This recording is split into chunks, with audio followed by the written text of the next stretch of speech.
Oke.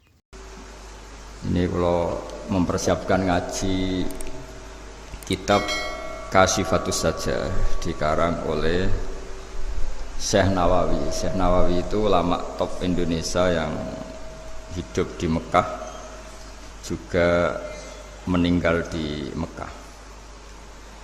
Dulu di antara kearifan buyut-buyut kami, leluhur kami, itu kalau cerita itu enggak apa-apa kamu mondok di Mekah di sana, tapi bawa pohon yang hidup di Indonesia. Jadi artinya membawa manhaj, metode dakwah yang bisa hidup di Indonesia.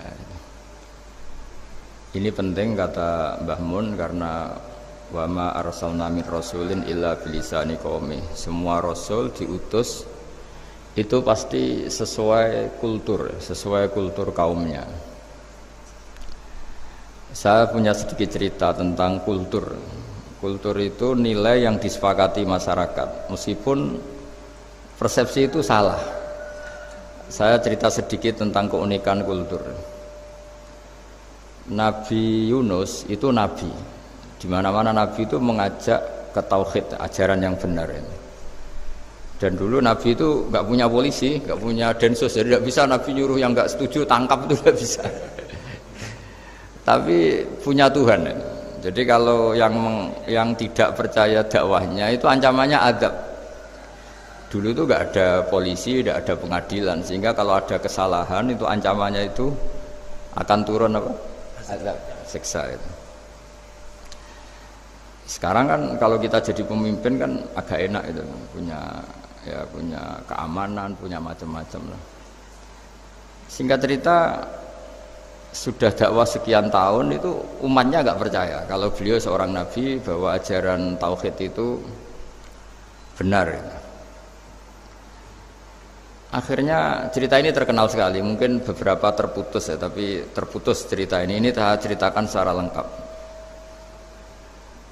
Terus beliau cerita, ini waktu sudah lama saya dakwah, sudah lama saya sosialisasi itu tentang kebenaran, Anda tetap nggak iman ini 3 hari lagi pasti ada adab.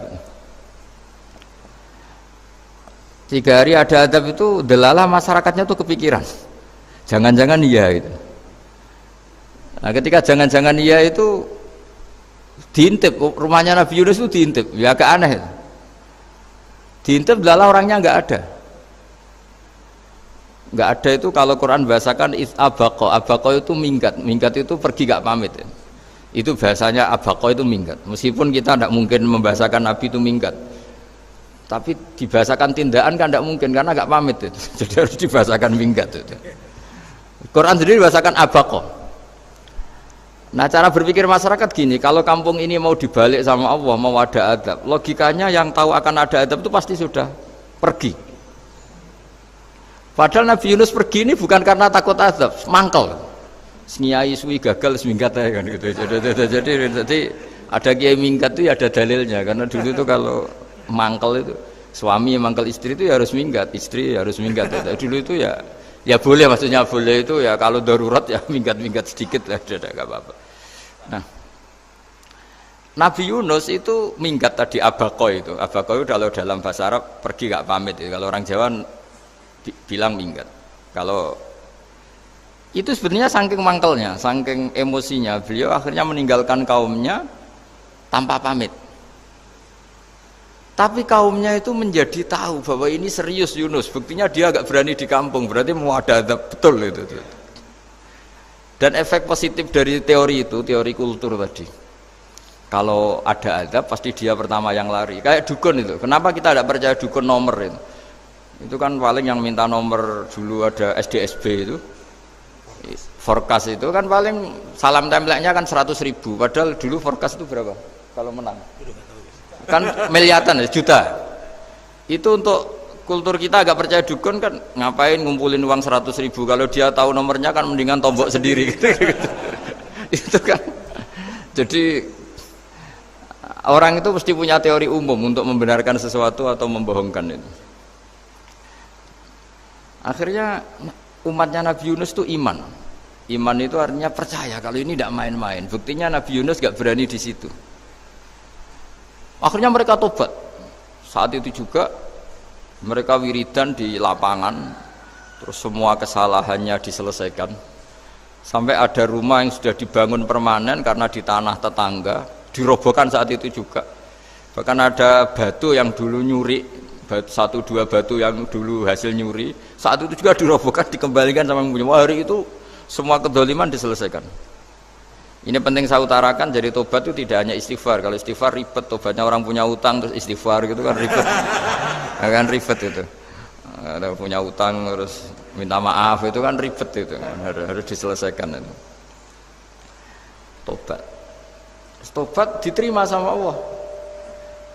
Batas akhir finish dari harusnya ada adab, misalnya Senin, Selasa, Rebu, harusnya Rebu itu sudah kena adab, ternyata Rebu itu tidak kena adab.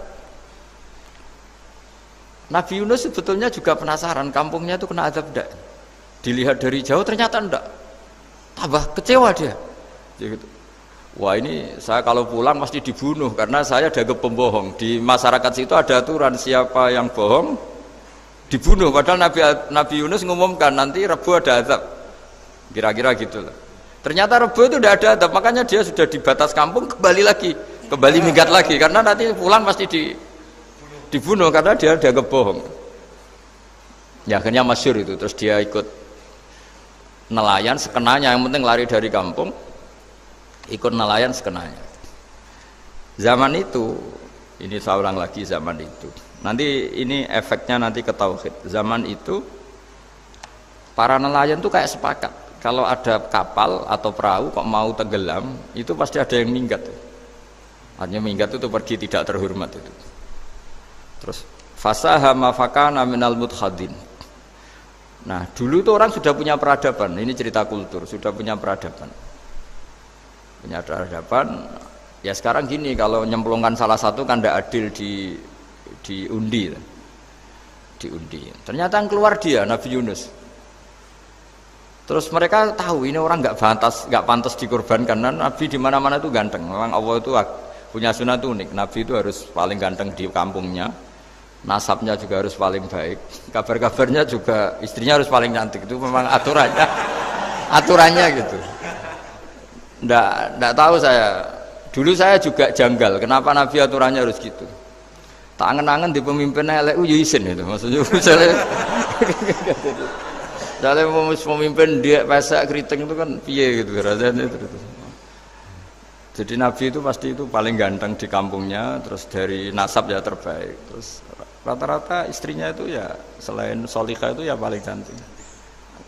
Karena ya dibully kan, sawar tidak jadi nabi, bojone elek kan ya ribet kalau misalnya ada yang bully gitu kan juga ribet. Singkat cerita terus dia akhirnya ditenggelamkan, dibuang karena beliau seorang nabi. Faltaqamahul khut, beliau ditelan ya. Iltiqam itu tidak digigit, ditelan ya. Karena ditelan beliau tidak ngalami dikunyah, ditelan. Iltiqam itu ditelan.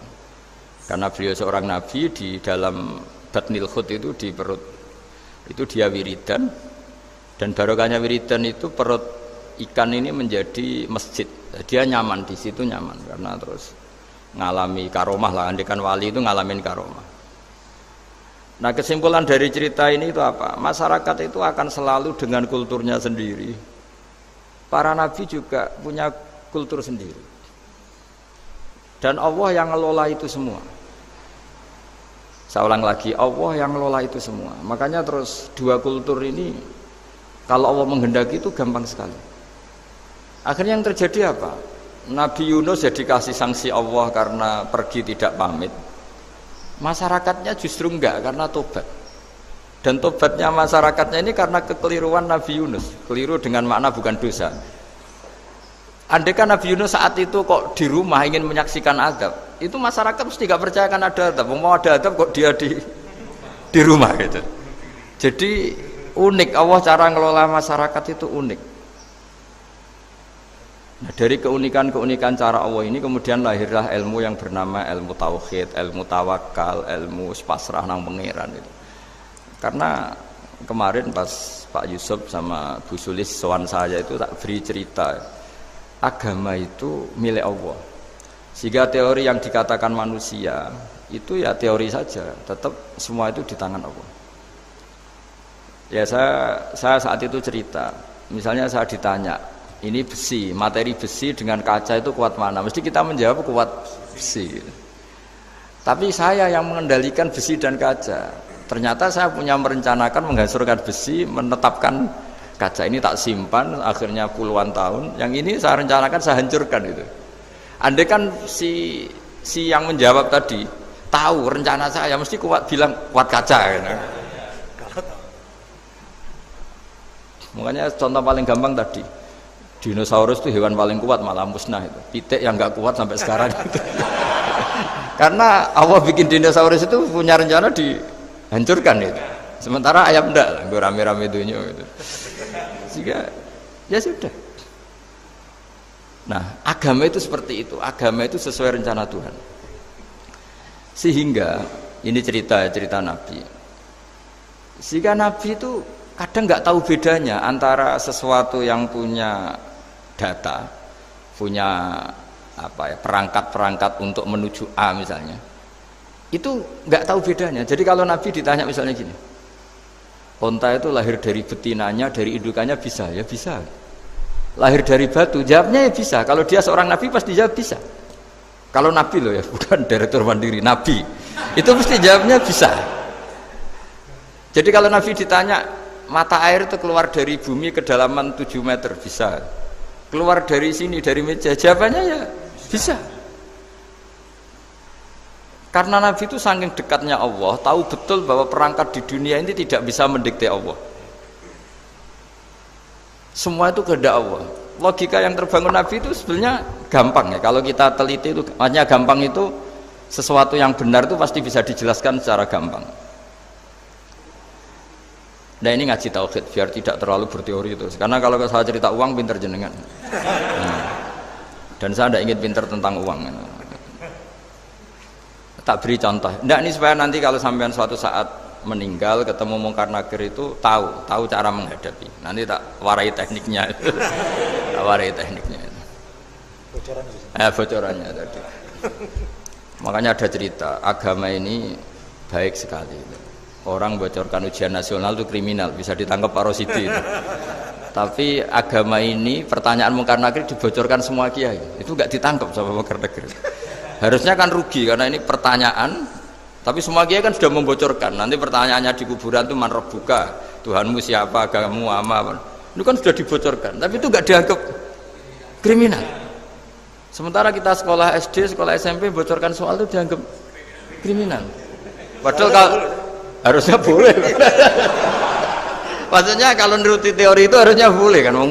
Wong pertanyaan mungkar nakir saja dibocorkan kan. Ada dasarnya kan? Ya tapi kan tidak ada itu. Harusnya boleh. Tapi kan terus jadi nggak ujian kalau apa? Kalau dibocorkan itu. Tidak ada itu. Harusnya boleh. Tapi kan terus jadi nggak ujian kalau apa? Kalau dibocorkan jadi dibocorkan. Kurang apanya baiknya agama ini? Pertanyaan sepenting itu dibocorkan. Dan kiai-kiai nggak ditangkap sama mungkar nakir ya ada itu aja. Saya ulang lagi ya supaya kita ingat fitrah salimah. Soal Anda modern monggo lah, tapi saya sebagai kiai akan ngajari kalian tentang fitrah salimah. Jadi kalau kamu itu benar-benar beragama, ini misalnya kertas, ini lempengan baja. Kalau kamu beragama, ya terserah jenengan. Karena bisa saja, ya terserah jenengan. Karena bisa saja kertas ini arsip nasional. Baja ini tak niatkan, tak luluhkan, tak hancurkan. Sehingga kalau kita ngomong ya secara materi harus ditambahi, secara materi kuat baja ya Allah. Tapi secara substansi jenengan ya terserah jenengan monggo. Nah, di sini yang mulai orang lupa itu karena selalu menjawab pasti kuat baja. Kata pasti ini yang akhirnya orang menghilangkan teori beragama. Berdasar logika. Nah, akhirnya para nabi, para wali itu ditanya. Saya punya kitab karangannya Abdul Hamid, orang alim. Kitab itu dulu saya ngaji lama sekali, sampai sekarang saya pelajarin. manusia itu dijebak hukum adat, padahal adat itu ya tidak terlibat. Misalnya kalau ada telur jadi ayam normal gitu. Ya tadi indukan unta melahirkan unta normal itu, indukan sapi melahirkan sapi normal. Tapi kalau para nabi itu bilang ya agak normal. Enggak normal artinya tetap ada kekuatan Tuhan. Indukan unta tahu apa tentang unta? Dia punya kekuatan apa? Bisa melahirkan unta, bisa menciptakan unta di perutnya, bisa ada jantungnya, ada paru-parunya, ada ususnya. Dia bisa apa? Di situ ada tangan Tuhan itu. Karena para nabi cara berpikir gitu, melihat tembok ya sama. Tembok sama indukan unta itu sama, sama-sama mungkin mengeluarkan unta. Sehingga ketika Nabi Soleh ditanya, bukti apa kekuasaan Tuhanmu? Apa bisa mengeluarkan unta dari batu besar ini? Jawabannya Nabi Soleh ya bisa, ya bisa. Dan mukjizatnya Nabi Soleh masyhur itu, keluarlah unta dari batu. Karena secara teori ya tadi, coba unta indukan itu apa seorang profesor, apa seorang ilmuwan sehingga bisa menciptakan anaknya itu. Apa dia terlibat dalam menciptakan jantungnya, paru-parunya, ususnya? Kan enggak juga. Telur bisa apa coba? Gobloknya bukan main telur itu kan. Tapi bisa mengeluarkan ayam, dia bisa apa? Nah, para nabi, para wali itu tahu semuanya itu kekuasaannya Allah. Nah, kalau karena kekuasaan Allah, bedanya apa dengan tembok? Makanya Nabi Muhammad ketika di padang pasir, semua sahabat bingung, nggak ada air, ya Nabi santai aja. Ini gimana Nabi nggak ada air, nanti orang mati kehausan. Nabi ya santai aja. Kamu ingin air katanya? Iya. Nabi nunjuk apa itu ya sudah, terus ada air. Ada yang keluar dari jemarinya, ada, karena Nabi itu nggak tahu bedanya antara ini mungkin dan tidak mungkin, tuh nggak tahunya itu ya semuanya itu Allah. Kalau kamu kan nggak, wah daerah gini nggak mungkin ada air, ini kan padang pasir, air itu biasanya di daerah hutan gini, malah berteori macam-macam, seakan-akan tidak ada Tuhan. Jadi kalau orang nggak bakat wali pasti berpikirnya gitu. Makanya nggak wali-wali itu memang nggak bakat, karena itu kan artinya menafikan kekuasaannya Allah kan, seakan-akan Allah tidak mampu bikin air di situ. Tapi kalau Nabi santai aja. Makanya Nabi Ibrahim ketika mau dibakar ya santai aja. Menurut beliau api bisa apa? Jadi itu meskipun hukum adat itu ya selalu berjalan. Normalnya api yang membakar, di padang pasir normalnya ya nggak ada air, normalnya batu ya nggak mengeluarkan onta. Tapi kamu jangan terjebak oleh keseharian yang Anda lihat. Tetap di balik itu ada kekuasaannya Allah Subhanahu wa ta'ala. Nah, ini yang namanya iman. Dengan iman seperti itu nanti ketika kita mati itu ya santai saja. Ketika kita hidup ya tidak tahu oksigen itu apa masuk ke tubuh kita sistemnya kayak apa, jantung kita ada ikut bikin, paru-paru kita. Artinya zaman kita hidup pun sebenarnya kita tidak bisa ngelola kehidupan, itu tidak bisa. Nah kalau sama nggak bisa, nanti setelah mati juga tidak bisa. Ya sudah, ketika kita hidup yang ngelola juga Allah, ketika mati juga yang ngelola. Bedanya apa? Nah, ini di sini terus kita dilatih, inna sholati wa nusuki wa mahyaya wa mamati lillahi rabbil alamin. Tapi kenapa kita ragu terhadap kehidupan setelah kematian? Karena ketika kita hidup seakan-akan kita tahu cara hidup. Makanya Allah itu tersinggung betul ketika ada orang merasa bisa ngelola cara hidupnya. Makanya kata Allah, kalau gojlok orang-orang yang kepedean itu, kalau kamu top, jangan mati. Itu falaula in kuntum ghaira madinin tarji'unaha in kuntum shadiqin. Kalau kamu merasa top itu jangan mati. Di mana-mana mati itu tidak top. Falaula idza balaghatil khulqum wa antum khina idzin tanzurun. Mbok ketika nyawa kamu sudah sampai kerongkongan, kamu tarik lagi supaya kamu tidak mati. Mati itu tidak top. Katanya kamu top kok mati. Jangan mati. Kalau top itu jangan mati, jangan miskin, jangan tua, jangan jadi jelek. Pokoknya top terus gitu. Itu digojlok sama Allah. Tapi orang itu lupa bahwa ketika sehat begini kita seakan-akan ngelola kehidupan. Nah gara-gara merasa ngelola seakan-akan kalau mati lalu saya gimana ya kalau mati? Di kuburan ngapain? Terus ngantornya gimana, kerjanya di mana? Ya tidak usah begitu. Nah ini di sini pentingnya tauhid. Orang dilatih berpikir al-khalqul awal. Afa'ayina bil khalqil awal. Kalau dalam bahasa Yasin disebut kul yuhihal ladzi ansha'aha awwala marrah. Jadi agama itu orang dilatih membayangkan pertama hubungan kita dengan Allah. Misalnya manusia pertama itu siapa? Adam. Adam bisa berpikir, bisa berlogika, bisa jalan-jalan, bisa macam-macam. Tapi andaikan Anda jadi Nabi Adam, mesti melihat kekuasaannya Allah itu begitu nyata, karena saya materinya dari tanah, ternyata saya bisa berpikir. Betapa kudrohnya Allah, kekuasaan Allah, tanah yang benda mati bisa berpikir. Sekarang jadi saya. Sehingga ketemu, kira-kira Nabi Adam kalau ketemu tanah itu ya, kalau mau maksiat, wah ini tanah ini pasti komplain.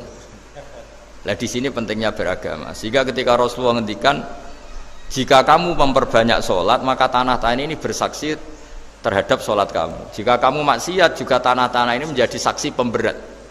Itu kamu tidak jagal sama sekali, karena manusia pertama yang bernama Adam yang bisa berpikir itu materinya dari tanah.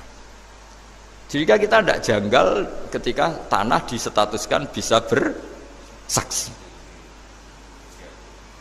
Tapi setelah kamu berpikir tanah itu bisa dicangkul, bisa dijadikan berhala, dijadikan kendi, dijadikan macam, seakan-akan tanah itu ya benda yang tidak penting. Tapi Nabi itu beda dengan kalian. Nabi tahu betul tanah ini makhluk Allah yang bisa berpikir. Sehingga Nabi yang ngendikan, kalau kamu sholat sunat atau beribadah sebaiknya jangan di tempat yang sama, biar yang menyaksikan kamu sholat itu banyak. Kita mungkin kan masa bumi bisa bersaksi, tapi andaikan Anda Nabi Adam itu tidak akan janggal seperti itu, karena dia tahu materinya dari tanah dan ternyata jadi mata yang bisa melihat, jadi telinga yang bisa mendengar. Makanya Allah selalu mengingatkan, ingatlah al-khalqil awal, afayina bil khalqil awal. Karena khalqil awal ini yang menjadikan fitrah beragama yang baik. Sehingga ketika orang Yahudi bilang nggak mungkin Nabi Isa itu nggak anak zina, wong ibu kok tanpa bapak, anak kok hanya ada ibu tanpa bapak. Allah cara menjawab, inna masalah Isa indallahi kamatsali Adam. Jika kamu protes ada Isa karena tanpa bapak, ya protes dengan Nabi Adam tanpa ibu tanpa bapak. Nah, ini diingatkan al-khalqil awal. Makanya Yasin bilang kul yuhyihalladzi ansa'aha awwala marrah. Awwala marrah itu kamu harus berpikir ketika hubungan kamu sendiri dengan Allah zaman sebelum ada semua. Jadi misalnya alam raya ini, bumi sebesar ini, masa suatu saat terus hilang, hancur, nggak berbekas. Ingat saja, bumi ini mulai dulu ya nggak ada. Diadakan oleh kekuatan besar yang super ada, yaitu Allah Subhanahu wa Ta'ala. Nah di sini kenapa faham-faham ateis itu hilang di dunia, meskipun ada itu karena saking mungkin kurang peradaban. Makanya guru-guru kita mulai zaman Nabi Adam sampai sekarang itu cara berpikir sederhana. Bumi ini kadung ada, di mana-mana sesuatu yang ada pasti disebabkan yang lebih ada. Kan nggak mungkin bumi yang ada kemudian penciptanya itu udah ada. Itu kan ngajak goblok bareng gitu kira-kira gitu. Sesuatu yang ada disebabkan oleh sesuatu yang tiada. Maka guru-guru kita ngajari, pertama sifat Allah itu wujud. Karena ini wujud super atau kausa prima, terus kiai bilang wajibil wujud. Wajibil wujud terjemahan bebasnya ya wujud super. Karena wujudnya Allah itu yang mempengaruhi ya semua alam raya ini, dia harus di depan. Masa yang menciptakan di belakang. Makanya terus disifati qadim. Qadim itu harus lebih dulu atau awal. Makanya ketika Fir'aun ngaku Tuhan itu cara membatalkan Nabi Musa itu sederhana. Kalau kamu Tuhan berarti baba kamu nggak ada Tuhan karena Tuhannya terlambat datang. Itu langsung oh iya ya, kalau ya kan berarti babanya dia tanpa Tuhan, kan Tuhannya baru kemarin, aktenya baru diurus. Itu aktenya baru diurus itu Tuhannya ini.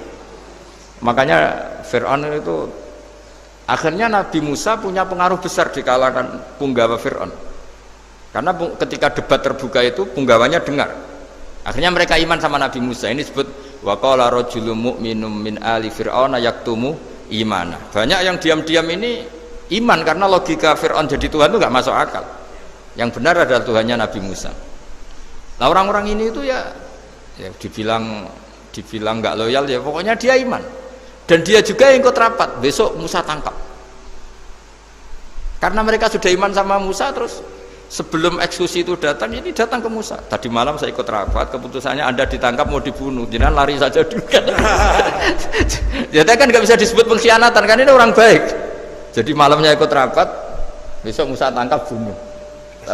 Iya Nabi Musa paginya sebelum itu Musa, saya nanti malam ikut rapat dan keputusannya Anda ditangkap dibunuh, kamu lari aja sekarang. Nah, kenapa iman? Karena logika yang dibangun Nabi Musa. Makanya ciri utama kebenaran itu bal naqdhifu bil haqqi 'alal batil fayadmaghuhu fa idza huwa zahid. Kebenaran sejati itu boleh diuji di mana saja. Dan Anda tidak usah khawatir kebenaran sejati itu kalah. Pasti menang. Kalau kebenaran itu kebenaran sejati pasti menang. Ya, di sini terus ada ulama-ulama kayak banyak lah, termasuk di Indonesia kayak Pak Quraisy Shihab, kayak yang nyaman saja anak-anaknya di luar negeri karena merasa kebenaran sejati itu tidak akan kalah. Sehingga ketika ada negara yang begitu maju, saya pernah ditanya sama orang yang kuliah di Inggris, di Swiss, Gus, saya ini kan orang Indonesia tapi pengagum negara Swiss, Swedia, negara di sana itu makmur terus tertib, bagaimana saya tetap mencintai Islam yang secara lahir itu kadang-kadang beberapa negara Islam itu kacau. Ada seorang mahasiswa tanya gitu, dia tanya cara ingat Allah, ya membela Islam kira-kira gitu. Terus tak kasih tahu dia, ketika Anda muji negara-negara itu makmur sejahtera, itu sebetulnya tetap utang jasa terbesar itu sama Tuhan. Pejabat bisa apa ketika Allah misalnya nggak bikin air? Negara bisa apa misalnya ketika Allah itu nggak bikin oksigen? Tetap semua ketertiban itu karena kehendak Allah. Berarti utang jasa kamu di negara manapun tetap sama Allah, bukan pada yang lain. Bahwa ada hukum sosial manusia, oke lah, kedua ketiga dia harus terima. Hanya dia sadar. Nah, masalahnya kita ketika di negara yang makmur gitu, pikiran kita presidennya hebat, menterinya hebat, tata sosialnya hebat. Oke, nggak apa-apa, muji manusia itu nggak apa-apa. Tapi tetap itu semua di bawah muji Allah Subhanahu wa Ta'ala. Ada air begini ciptaan Allah, ada oksigen sehat ciptaannya Allah, sehingga muji pertama itu kepada apa artinya kehebatan manusia ketika ada gempa besar, ada likuifaksi, ada macam-macam. Nah, maksud saya ngaji di sini ingat Allah itu dengan cara seperti itu, sehingga ketika kita hidup di negara manapun ya utang jasa pertama pikiran kita sama Allah Subhanahu wa Ta'ala. Tapi kalau enggak, kamu terjebak hukum adat tadi, di mana-mana ayam itu yang mengeluarkan telur, telur mengeluarkan ayam, nggak bisa batu ini mengeluarkan ayam, keliru kamu. Ketika ayam mengeluarkan telur, memangnya ayam itu bisa? Apa dia berpikir sekolah dulu gimana ya cara punya telur? Kan ya enggak juga, tidak bergerak juga. Apa ketika mata kamu bisa melihat terus kamu merencanakan gimana ya mata supaya bisa melihat? Ya tahu-tahu sudah melihat. Nah, di sini disebut afa'ayina bil khalqil awwal ansa'aha awwalan marrah wa huwa alladhi yabda'ul khalqa tsumma yu'iduhu wa huwa ahwanu alaih. Allah selalu mengingatkan, nah iman yang baik itu iman yang seperti saya utarakan tadi. Kamu ingat kekuasaan Allah ketika belum ada apa-apa. Belum ada apa-apa ya Allah bikin manusia itu dari tanah, bikin ayam ya dari tanah, bikin sapi ya dari tanah, bahkan semuanya dari ketiadaan. Nah, dengan iman seperti itu, nanti kalau kamu ngaji hadis, Nabi bisa mengeluarkan air dari apa? Dari jemarinya. Terus Nabi Ibrahim dibakar gak apa-apa. Nabi Soleh bisa mengeluarkan unta dari batu besar. Nabi Musa bisa menyibak laut hanya dengan tongkatnya. Itu semuanya kamu tidak jangka. Karena tadi ingat bahwa kekuasaan Allah itu tidak terbatas. Itu cara iman yang benar. Sehingga nanti ketika kita mati juga gitu.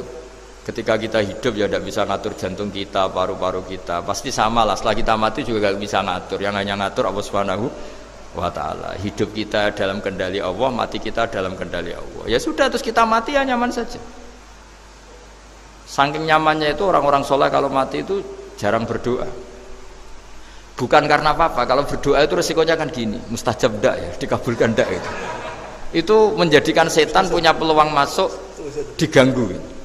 Makanya ajarannya Nabi, mangkana akhiru kalamihi la ilaha illallah wa fi riwayatin Allah dakhalal jannah. Jadi kalau mau mati bersaksi saja, sudah ini enggak saatnya berdoa, saatnya bersaksi. Makanya hanya disuruh bilang Allah, Allah, Allah. Dan supaya ini menjadi akhir kalimat. Sehingga nanti keren lah. Ketika ketemu Allah, apa akhir kalimat kamu yang kamu lafadzkan Allah, Allah. Sehingga di kitab-kitab diterangkan ketika orang tua kamu mau mati sudah bilang Allah, jangan tanya catatan hutang di mana ya, tabungannya di mana ya, terakhir jawab mandiri terus mati lah itu. Gak boleh ditanya lagi. Sekali ditanya nanti akhir kalimatnya mandiri. Nah, itu nggak boleh. Jadi sekali sudah bilang Allah jangan ditanya lagi. Pak tabungannya di bank mana, nggak boleh. Bahayanya sekali jawab mandiri terus mati berarti akhir kalimatnya itu ya mandiri. Makanya harus akhir.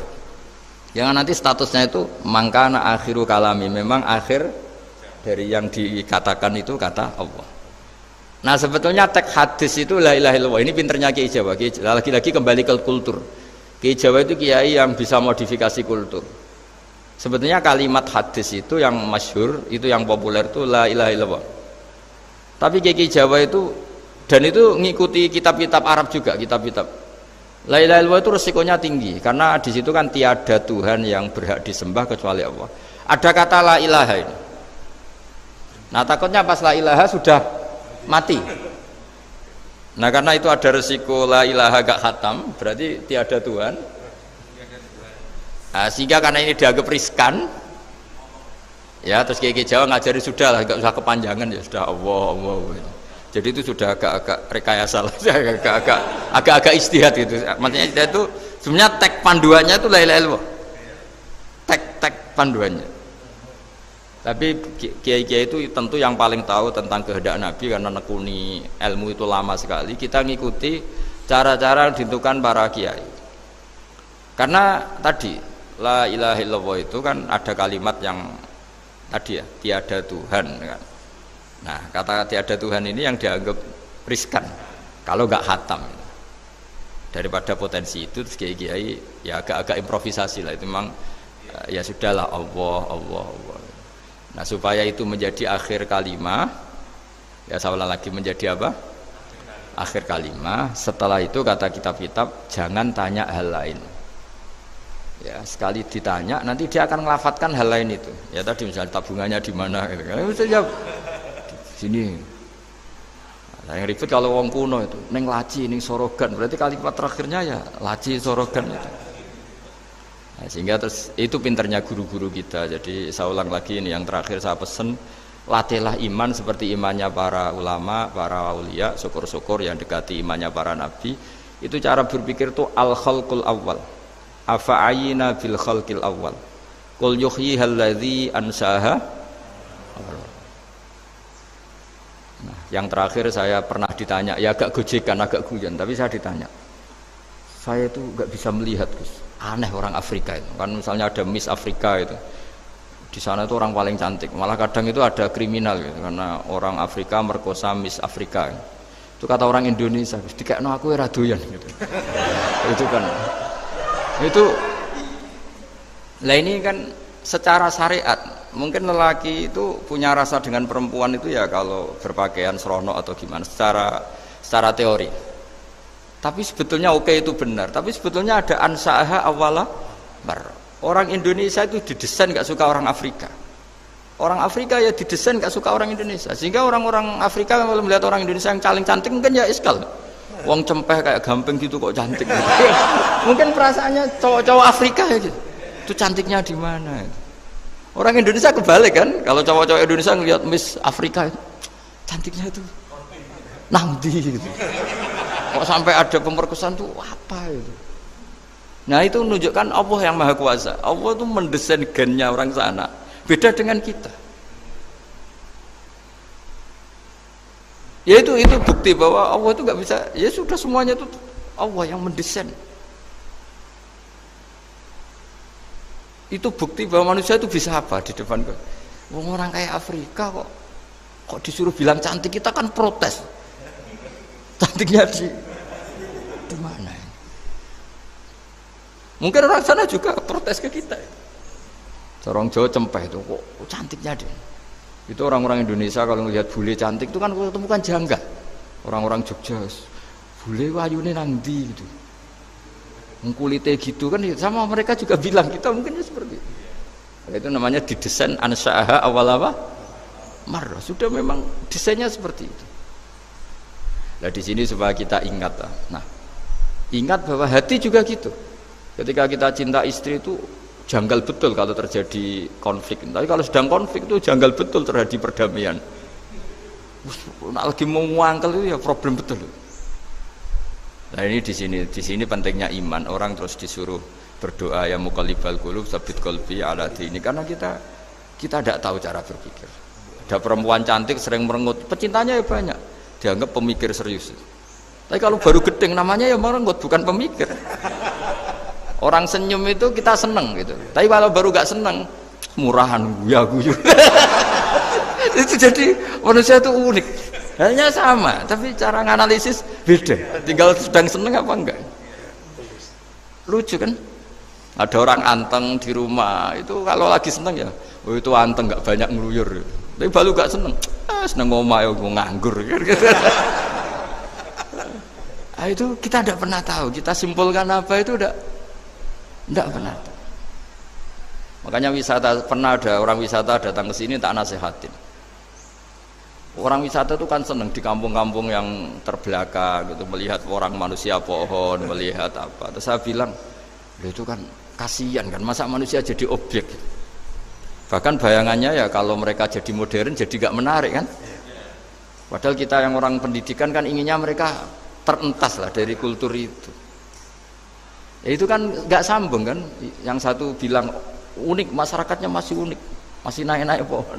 Tapi bagi orang pendidikan kan tersiksa kan, ini bangsa kita, warga kita kok masih seperti itu. Makanya orang wisata itu nasihati, kamu kesana itu niat melihat apa niat mengentas? Kalau niat mengentas tak jamin ada pahala. Enggak Gus, mau niat mengentas katanya. Niatnya baru sekarang apa mulai dulu-dulu? Baru sekarang. Ya ini cerita dari manusia itu semudah itu, Pak. Nah, setelah kamu ngaji ini, kamu tidak akan janggal terhadap kenapa Nabi itu begitu santai. Ketika tadi makanan misalnya satu wadah itu cukup untuk orang 300.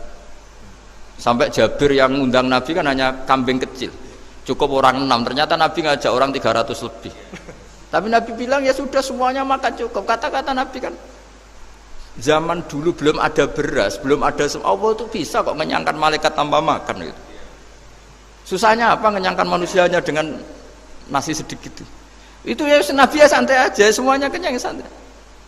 Ya ini itu iman-iman yang sudah benar-benar awal amarah, sudah Allah tidak harus terdikte oleh nasi. Kalau nasi sedikit harus cukup orang sedikit, kalau banyak harus orang banyak. Allah tidak perlu kena aturan itu semua, tidak perlu. Misalnya ini Tuhan kata kok kamu atur itu gimana, tidak bisa.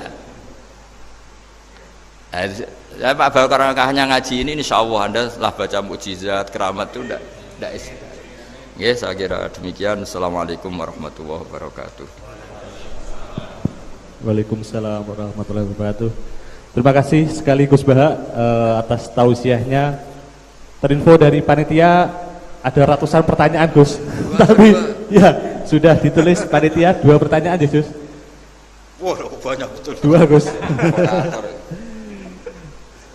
Baik, saya bacakan langsung 2 atau satu-satu Gus? Langsung 2 aja. Baik, pertanyaan pertama dari Pak Andi, perwakilan dari Blora Gus. Perkembangan sekarang ini banyak penyeramah yang muncul, namun terkadang terjadi perbedaan pendapat di antara mereka, sehingga umat yang baru belajar agama seperti kaum milenial menjadi bingung harus mengikuti pendapat ulama yang mana. Bagaimana menyikapi hal tersebut Gus? Pertanyaan pertama. Pertanyaan kedua dari area Solo Gus, dari Ahmadi Nugroho. Bagaimana cara kita berbakti kepada orang tua yang sudah meninggal, di mana semasa hidup orang tua kita pernah meninggalkan sholat? Pernah sering? Pernah meninggalkan. Pernah gampang. Ya. Kalau sering itu.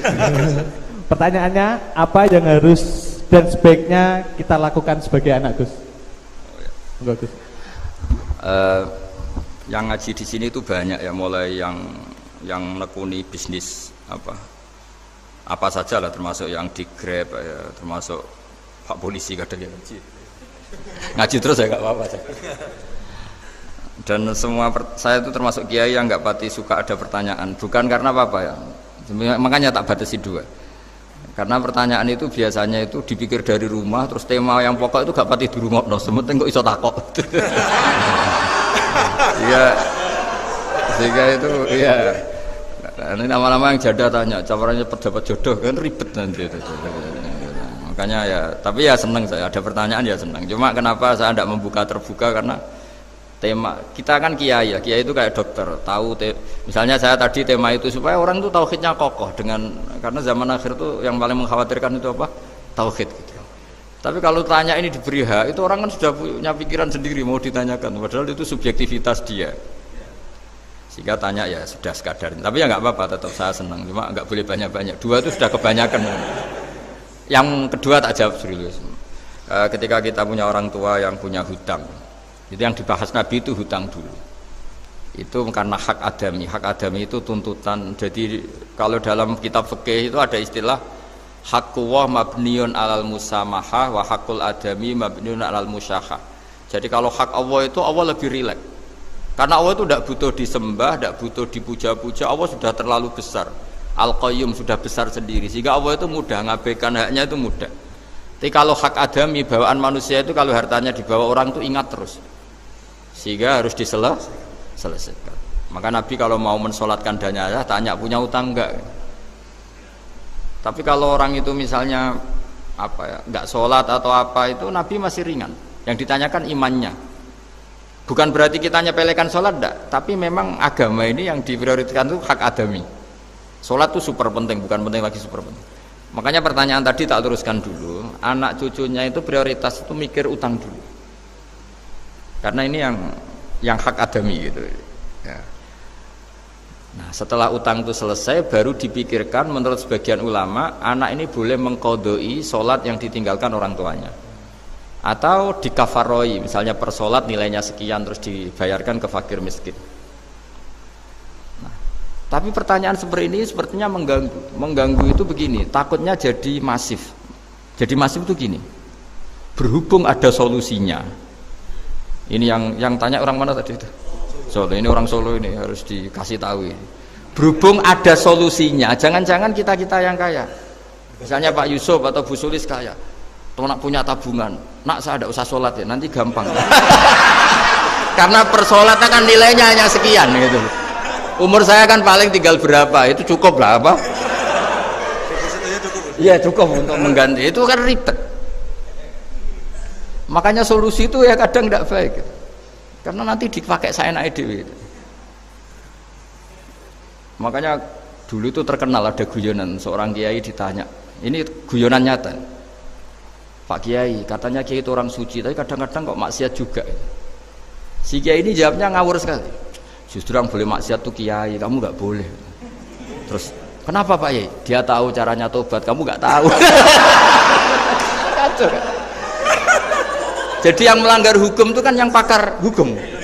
Tahu itu. Tahu ilmunya. Cara melanggar tapi nggak bisa dipidanakan itu. Punya penghapusnya Gus ya? Ya punya penghapusnya, itu kan ribet kan? Artinya gini ya, yang orang Solo tadi, kalau kadung terjadi orang tua kita tidak sholat, saya ulang, kalau kadung terjadi orang tua kita tidak sholat atau pernah meninggalkan sholat, kita sebagai kiai itu punya cara supaya yang untung tuh fakir miskin. Misalnya kita fatwa dikasih fidyah atau fida atau apa, tapi ini bukan cara yang jadi solusi, karena takutnya nanti jadi gerakan masif tadi. Gerakan tidak usah sholat diganti, ya itu kan ceribet jadi. Tapi kalau sampai ingin berbuat baik sama orang tua yang nggak pernah sholat, saran saya satu, hak adaminya selesaikan dulu, karena memang dalam syariat Islam nomor satu itu hak masyhur itu kan, ketika ada jenazah Nabi itu nggak tanya orang itu sholat nggak, yang tanya kan punya utang nggak gitu. Sehingga kalau di kampung-kampung di mana-mana kalau ngelepas jenazah kan, kalau ada hak adami diambil alih keluarga supaya mayit ini ketemu Allah tanpa ada hak adami kan gitu, semuanya kan ya kan yang diselesaikan kan adami dulu, utang piutang itu tadi. Ya gitu ya, jadi tidak semua solusi itu baik karena takutnya tadi itu apa? Jadi gerakan tadi. Makanya kita jadi kiai sering bingung gitu karena mau gak fatwa itu ada yang tanya, mau fatwa takutnya tadi. Misalnya kita kan paling umurnya tinggal berapa, dihitung saja per sholat, terus bilang ke anaknya, nak saya tidak usah sholat, nanti ini aja bayarkan Kan jadi ribet. Nah, yang pertanyaan pertama tadi tentang apa? Yang banyaknya ini Gus, apa penceramah-penceramah. Menceramah. Itu agak provokatif. Beda itu ada dua, beda karena bodoh. Nah, itu memang harus kita tinggalkan. Yang beda karena bodoh. Ada beda karena rumus ilmu. Itu harus kita hormati. Saya punya sekian bukti beda ya kalau karena bodoh tentu kita tinggalkan. Tapi kalau karena rumus ilmu yang beda, misalnya gini. Saya kiai yang lama di kota. Saya akan lama kerja di Jogja. Mungkin perasaannya orang kota itu kalau ketemu tetangga, misalnya saya kiai. Udahlah kalau ketemu tetangga itu gak usah tanya. Ya kalau ketemu biasa aja, tidak usah tanya, tidak usah ramah, biasa aja. Itu mungkin bagus nasihat itu di kota, karena kalau di kota itu ketemu tonggo takok badhe tempundi mau kemana itu ganggu privasi. Sehingga bagian dari kebaikan baik sama tetangga ya jangan tanya, karena itu ganggu apa? Privasi. Tapi kalau di kampung dianggap sombong kan nggak tanya. Nah hal-hal seperti ini itu perbedaan karena ilmu. Memang di kota kulturnya seperti itu, di kampung seperti ini. Nah itu bukan perbedaan karena kondisi muqtadul hal, memang kondisinya berbeda. Ya kondisinya apa? Berbeda. Misalnya saya sebagai kiai kan bayangkan kiai itu suka lah ngaji ibadah. Terus kamu karena orang kota sukanya pizza, terus Gus kesini Gus ayo naik makan pizza bareng, kan saya malah terganggu. Kamu niatnya hormat tapi ganggu karena nah. Sehingga dulu sahabat, ini cerita sahabat, ada sahabat yang ditanya tabiin itu generasi setelah sahabat. Sifli wajah Rasulillah, tolong jelaskan ke kami wajah Rasulillah Shallallahu Alaihi Wasallam. Ini sahabatnya nangis. Oh maaf sekali, saya tuh gak pernah melihat wajahnya Nabi meskipun saya berpuluh-puluh tahun jadi sahabat. Juga gak pernah sowan Nabi. Saya sering jamaah sama beliau. Ditanya kenapa? Saya itu sungkan.